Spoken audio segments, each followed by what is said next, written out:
Criticism is in a state of drift, out of control.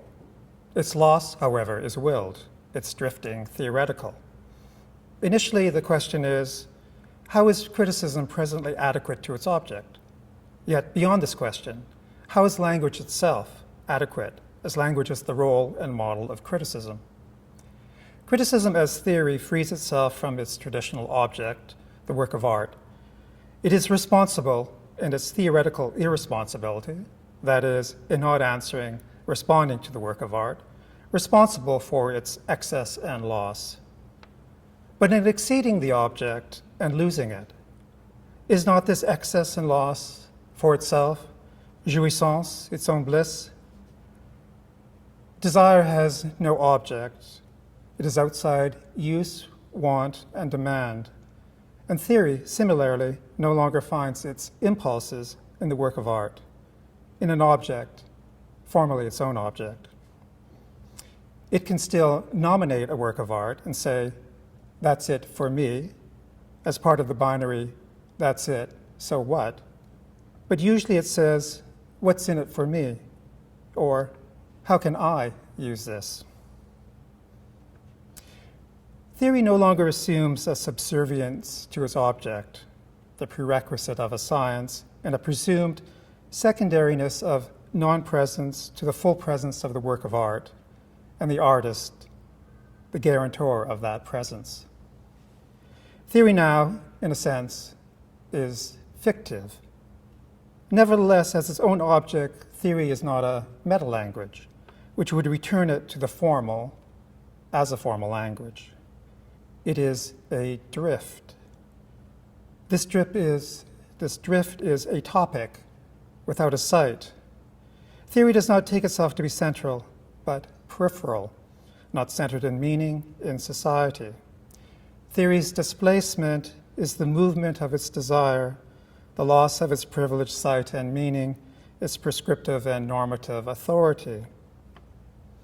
The following attempts to sketch a revaluation of the values, by De Guise and Seft, of art and theory through a critical vocabulary of intensive shifting terms. This was the introduction to the pamphlet Peripheral Drift, published in 1979. What were the conditions by which this amalgam of Barthes' blissful drift, Bataille's excess, Lyotard's death instinct, Deleuze and Guattari's machinic setups come together in a pamphlet written in Toronto and published in the summer of 1979. It's quite an amalgam of sources, but to my mind it made some sort of logical sense. It was the culminating point, along with some other texts, of a period from the late 70s, which was a very interesting reception of French theory and other sources that were crashing as a huge wave of translations from Europe. I was reading some of this material before I knew what it was in the early 70s. Lévi-Strauss, Foucault's The Order of Things had just been published. I remember reading Barthes' The Element of Semiology in a library in London when I was traveling in Europe, and I read Deleuze's book on Proust and Science, before I knew who Deleuze was. It just was an interesting book on criticism. But I suppose systematically began to read as systematic as one could when there were no models, when nobody was telling you what to read, but finding sources accidentally, reading as much as I could of the people that meant something to me: Barthes, Bataille, Lyotard, Deleuze, and all the other figures, Foucault, Baudrillard, Lequin, Althusser, people that I had to read both in English and in French, and I taught myself to read French to read this. And of course, there are many things that were never, I don't even know whether they're still translated. Jean-Pierre Fay, the linguists like Benveniste and Grimas, et cetera, et cetera. So there was a large body of work to read through and figure out at one moment, probably from 75, 76 to 1979, But all this was happening at the same time that all this other material was becoming available. Things that already existed but were of influence on the French post-structuralists, such as the negative hermeneuticists, such as Freud, Marx, and Nietzsche. There was the Frankfurt School, Adorno and Benjamin, and I was interested in Gadamer and the Russians like Bakhtin and Jacobson and the Russian formalists. So there was a lot of material and very contradictory material coming into one moment, and in my case, into one consciousness, without necessarily realizing the complex context out of which these critical theories were derived and perhaps were contradictory to each other. But all that was to be sorted out later. It was a period, as I said, when there were no models. I was an art history student, and I left art history because this writing was much more interesting. I became a writer in the Toronto art community. People may find it unusual. All of this work, even though it's common in art history today, was absolutely anathema at my time. You couldn't speak these theories in your seminars. So the reception of it had to take place in writing. But as there were no models, one had to figure out how to use this material. And I think it was a very creative period when when you had your own possession of this material and could deal with it as you liked. It wasn't a case of application, it was a case of transformation. One had so-called French theory, and one could use it as a tool to transform another text. And for me, that other text was the text of art, the text of contemporary art. I think it was a very interesting period, a fertile period when there were no rules. It was the period after all of punk and New Wave. The art world had no dominant center. New York had fallen apart. New York was no longer the leader. From 1975 on, there was no interesting art. So local art communities could proliferate and develop in their own ways. And since there were no art critical models that were interesting, after all, who would want to write in the manner of Michael Fried? How horrid. But there were interesting writers, since I intended to be a writer, was becoming a writer, interesting art writers like Annette Michelson and Rosalind Krauss, who were much more interesting to me, although Rosalind Krauss was problematic. And it's interesting that my first mention of Derrida comes from an essay by Annette Michelson that she published in 1970 in a catalog on Robert Morris. And at that point, I began to search out whatever I could of his writing. So in my case, this publication, Peripheral Drift, makes sense, even as wild as it seems and as conflationary as it is of all these different sources. But I had my own particular take, and it was really responding, on the one hand, being seduced by this French theory, for instance, Derrida, but on the other hand, trying to be an art writer, and the models that one had were in art writing, but they were not very satisfactory. So the critique that I was making basically was starting off with a critique of American art that derived from minimalism to conceptual art onwards. And in part, you could say it took off from those essays by Annette Michelson, which were a bit contradictory and interesting because we think of October, which Michelson founded with Rosalind Krauss in 1975, as being a conduit by which French theory came into American art criticism. But surprisingly, Annette Michelson rejected structuralism as a means to write on art, and a lecture she gave at the Guggenheim, I think around 1969, called Art and the Structuralist Perspective, where she argued against the application of Levi-Strauss's structuralism to contemporary art in favor of the sort of tautological apodictic structure or apparatus of minimalism, for instance, where the sign was articulated on one level only.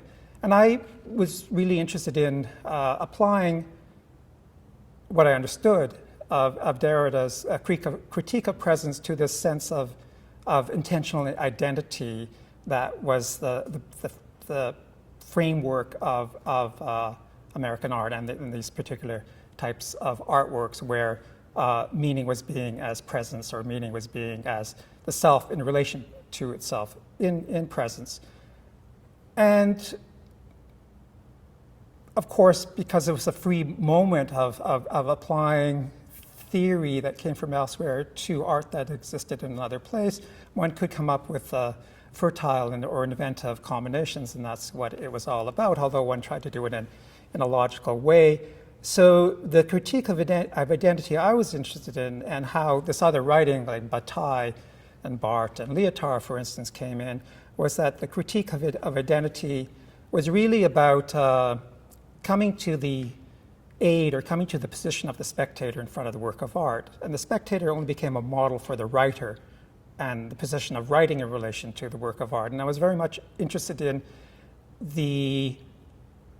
what structures broke that sort of tautological identity between the work of art and the spectator, coming together in the intention of the artist, but what sort of content fissured, what sort of desire erupted in excess from that structure. And that's why Barthes' bliss and drift and Bataille's excess and Lyotard's death instinct were very interesting for me, because they became a way to think of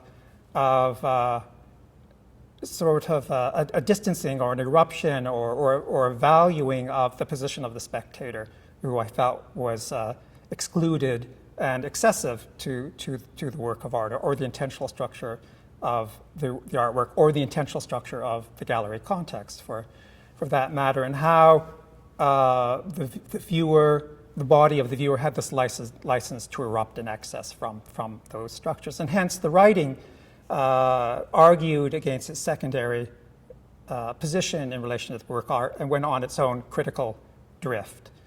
So on the one hand, there was this attempt to formalize this language of critique of American art, at the same time valuing this excessive drift that led to its own form of writing that went on its own and modeled itself after, in some sense, primarily Roland Barthes' texts of the mid-1970s.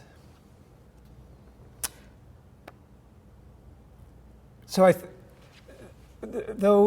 think that in 1979 was a very interesting year for me, because those examples and models and strategies were really consolidated at a point before the reception of French theory took off in another way, where there were models to apply.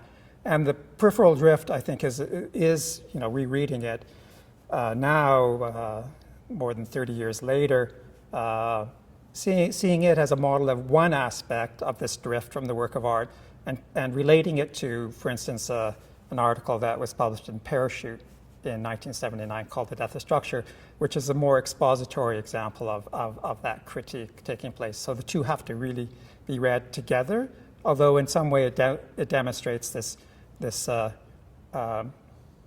drifting or separating of practice that would take place for me in the 1980s. So for me, 1979 was a very interesting year for the free and inventive application of French theory to contemporary art criticism and so-called art theory,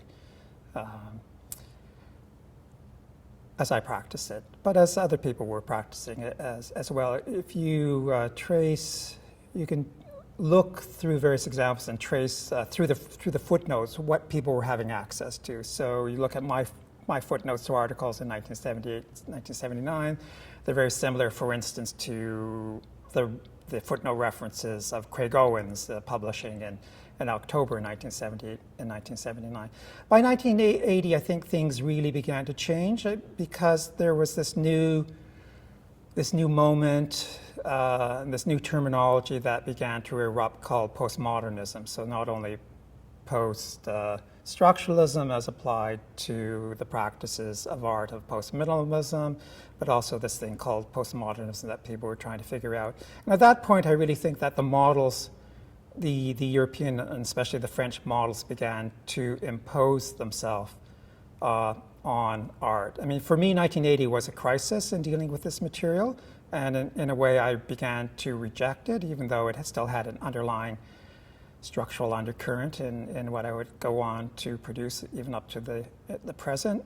I think at that point, even though perhaps the high point of people beginning to use this material as reference was really taking place in 1983 and 1984, when there were a whole series of publications by the New Museum and those edited by Hal Foster that brought these sources, and they were much more available. The texts were much more available. They had begun to circulate much more readily. I mean, for instance, Barth's The Death of the Author and From Work to Text, or Change the Object Itself, or / Myth Today, were available to people as models that no longer were transformative, I felt, but were really strategies of quotation. So instead of taking a theory as a tool and applying it to something else, and thereby transforming both in creating something new and inventive, one merely applied a quotation to another situation. That quotational strategy wasn't very interesting to me because nothing new ensued from that, and I had read all the original sources, so why read them again?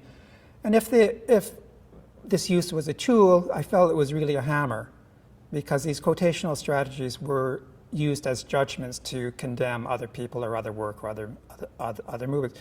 And I did the same thing too in that period. So I'm not condemning others, but I'm guilty of the same sort of strategies. But I felt that it was really becoming a new doxa that wasn't very interesting, and I sort of pulled myself away from that. I was a speaker in 1980 in Montreal at the Parachutes Performance and Postmodernity Conference. Parachute was very important for me.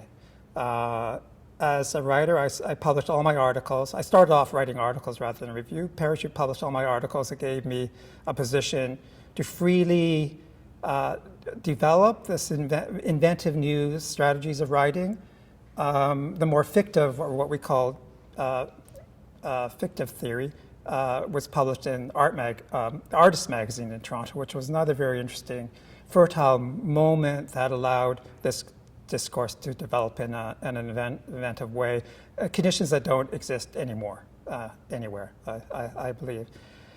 So the Parachute Conference was a bit of a crisis for me in realizing that we were really dealing with a new sort of doxa that wasn't going to inventively produce interesting new forms of knowledge that added anything or were as interesting as the source material. So let's forget about the application and just keep reading the source material of French theory. So for me, there were say it was a crisis in, I'm just going to read a couple sentences from my book, Struggles with the Image, that collects some of this writing from 1980 on. And it says, this book opens with essays from 1980, a year that marked the intersection of a double crisis. One was the problematic play between art and criticism, the exit from art. The other was a recognition of the unequal exchange of an art community on the edge of the discourse of power, on the periphery of its reception. In other words, the crisis of a culture of reception. So on the one hand, one of these crises was not a crisis, but was in the sense of what that word etymologically means. It was like it was an exceeding of the work of art in an independent form of freely inventive writing. So that was one direction that I was to pursue, and it ended about in 1982 for me. The other crisis really was a crisis because it was a recognition that when all this material was coming together and we were all so fascinated by it and we were applying it freely, we really weren't understanding the context out of which this work was deriving. We didn't know the rivalries, the politics, the very context out of which these works were addressing each other. We didn't even know the order in which they were published necessarily. We didn't read them in the order that they were published because translations came through at a different speed from publication and out of order from how they were originally published in France. But for me, it was really, well, here we have once again the return not only of a doxa, but the return of an authority from somewhere else. So in this period of the late 70s, where art communities could freely create themselves, where writers could freely create themselves, we once again had a return to the authority of the other place, at which we are at. We are in a derivative place and a derivative moment from those situations. I mean, New York came back, but it was also a problematic period, because in the late 70s, there really weren't the works of art that could be taken as illustrations of the theory. In the late 70s, that began to happen with the Pictures Group in New York, Richard Prince and Cindy Sherman. By the early 80s with appropriation art, and then by the mid 80s with simulation art, there really were the works of art out there that were maybe in part modeled on these theories, but at least they were an image structure that could have this theory applied to it. So once again, there was this tautological structure that existed that didn't offer anything, that exceeded it in an interesting way. But it would also asserted the dominance of another scene. So for me in Toronto, that became problematic, and the reception of French theory, so-called, was only one other example of, well, we are just receiving things from elsewhere without really understanding what its context is, and we're receiving it in a way that we don't really understand what our own political context is. That is, we don't understand what our historical context is. So for me, I was becoming disillusioned, on the other hand, with French theory. In a way, like I'm not sure what my reaction to it at the moment is, but I was becoming disillusioned, and I wrote an article. I delivered a lecture in 1982 and subsequently wrote published an article in Parachute in 1983 on General Idea called Sentences on Art, where I examined or criticized General Idea in terms of its sources in semiology, in Barth's semiology, and Baudrillard's structural evolution of value, looking at their strategies as really being a capitalist model, so that not only General Idea's work was capitalistic in its system, but that the semiotical model, in effect, was the highest point of capitalism. Now, you have to understand, again, what the political context of that period was. We were in an economic recession. Ronald Reagan and Margaret Thatcher had just been elected. There was the threat of cruise missiles and the proliferation of nuclear weapons.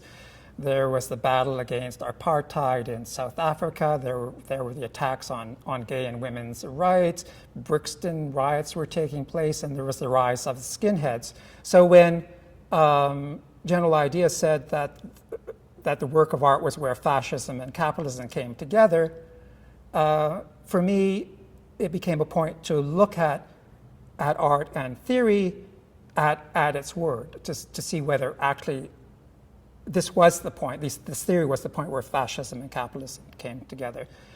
So for me, that the early 80s was a point of crisis in my relationship to French theory.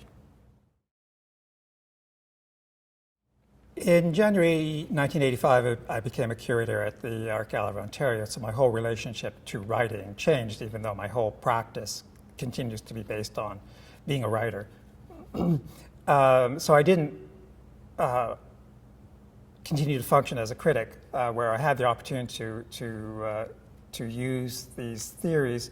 But and as I mentioned, I'm sort of in a period of rejection, concentrating more on the local situation, concentrating more on the problems of how to create a history of Canadian art or history of contemporary Canadian art when that history was in perpetual arrears. And I had the opportunity now as a curator to start to address that problem. But I think still the influences of French theory were still pertinent to what I was doing in this idea of the reconstitution of the event, where I would try to reconstitute the conditions of 10 years previous, for instance, by recreating an exhibition that took place 10 years before and presenting it. So I think that exercise in divided temporalities, which you could say derives from Derrida, was still very important in the work that I was doing as a curator. And also Lyotard began to resurface in terms of his later writing and his notions of the prescriptive, which for me became a very interesting notion, and a theoretical solution to the problems of how you institute a history by fiat. Like when there is no history, how do you decide, okay, here's a history that escapes all the problems of how a collection or an exhibition a group exhibition has to be representative of what that community thinks it stands for. So the same way that his book, Le Différent, was also very useful in extricating curatorial autonomy from this whole debate about representation and the appropriation of voice that was taking place, I guess, in the late 1980s. Recently, I published a book on general idea, which made me return to this period of writing and actually bring them together. But it's been preceded by about 10 years of writing books where sort of honed what has been the legacy of French philosophers for me. For instance, I'm very interested in Deleuze's notion of the philosophy as the invention of concepts. So I'm really interested in finding the concepts by which an artwork functions, or by which an artist functions, the organizational concepts by which a work functions, and trying to reduce it to the minimum number of concepts. So, for instance, I wrote this book on Stan Douglas, I think it was like 2005, where I reduced his work to two concepts of repetition and suspension. And so his whole work, at every single level, of construction to reception, operates according to some combination of those two concepts. And recently, in the general idea book, Glamorous Theft, I tried to take that idea, and one must realize one doesn't impose these concepts from outside. One has to understand by which they surface from the work, from a very deep and close examination of the work. So, for instance, the back cover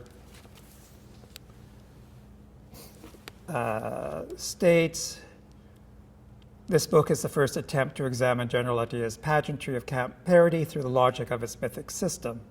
In this system, there is one concept, glamour, one operation, reversibility, one technique, cut up, one strategy, theft, one tactic, camouflage. So I think this has become a dominant aspect of my writing, and who knows how reading Deleuze's Proust and Signs in 1974 or 1975, where these very same concepts are in operation, how that influence has continued to influence my writing, or whether I even understood that text at that point in the mid-1970s. And I think the other aspect that has always been important for me has been the notion of the situational context of any form of writing or production that comes from Derrida, which is that any any performance of writing, and writing is a performance, any piece of writing has a performative context. And that context is really, in part, the examination of its situation through an examination of the language that's in use and the language that derives from what one is writing about. So there is a trajectory of reception and influence of French theory in my writing that continues to today.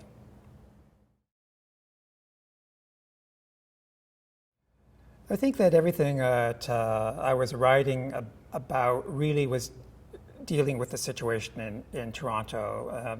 In the late 1970s, as I said, it was a free situation without models, but I was doing much the same as the artists were doing in Toronto, perhaps. And there really wasn't, I don't think, a wide reception of this material, this writing, French theory or otherwise. Frankfurt School in Toronto at the time, really the only artists that were there were General Idea that had been reading this material all throughout the 1970s, especially Roland Barthes. And then at a point in 1977 for General Idea and for me and for many other people, Deleuze and Guattari's Anti-Oedipus became very important, as did Foucault's subsequent work on power and sexuality. But my writing in the early 1980s became much more focused on what I saw as the problems of reception in Canadian art, or in Canadian art, but I was dealing with Toronto art, which I labeled the semiotics of reception, because it's really about receiving signs from elsewhere and receiving models from elsewhere, whether it be French theory on the one hand, or whether it was art practices that were coming from New York, such as the phototextual work, or the neo-expressionist type of painting that was coming from Germany, or the figurative painting that was coming from Italy, all of which was having a profound effect on the Toronto art scene, the development of the Toronto art scene, which I felt was one more example of having to deal with models from elsewhere instead of developing models from a local context.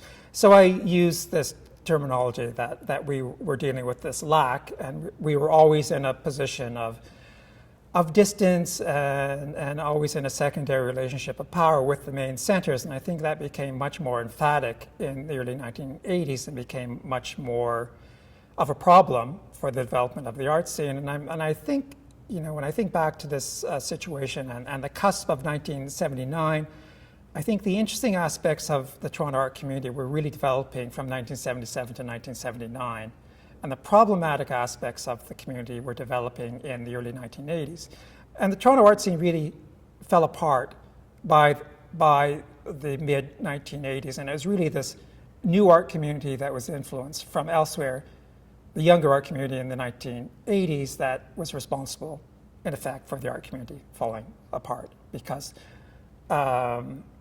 while receiving the values from elsewhere, nobody paid attention to, no one from elsewhere would really pay attention to Toronto, because there was this sort of discrimination or differential of value because we were a place without lacking power.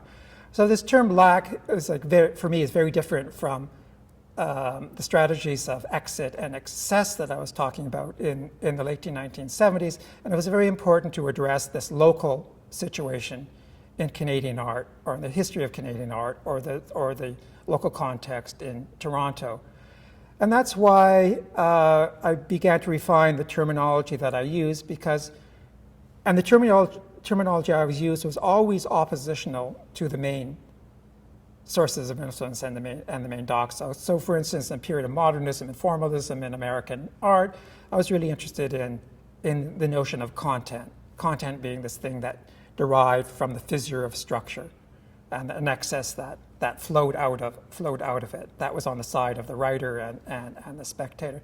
That idea of content began to refine in terms of representation in the early 1980s, when I was trying to deal with the situation in Toronto And really representation was, well, representation then began to verge off into this notion of reference, and reference was really about, well, representation on the one hand was really about, and this is where general idea comes in, really about taking something at its word.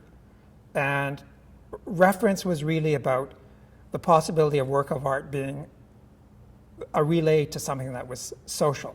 So both of them are really dealing with a political context, because I forgot to mention that you know, this worry about the early 1980s and the social and political context, where the work of art was the joining of fascism and capitalism, was that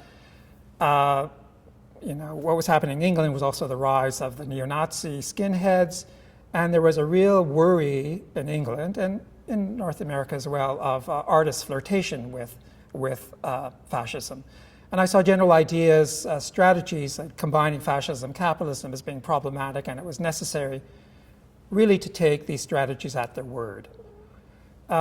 So I think we were also at that point deflecting towards another political moment. There was this political moment in art in the mid-1970s with Fox, etc. But there was also beginning to develop of this political moment in the 1980s, and I really feel that one had to intervene in some sense into the situation of the production of contemporary art in Toronto, for instance, still using these theories that one derived from elsewhere, but to try to intervene to address the problem of black, to address the problem of being unequal partners, which we always historically were and still are, of commodity producers, a hinterland to the imperial metropole that exists elsewhere, whether it's London or New York.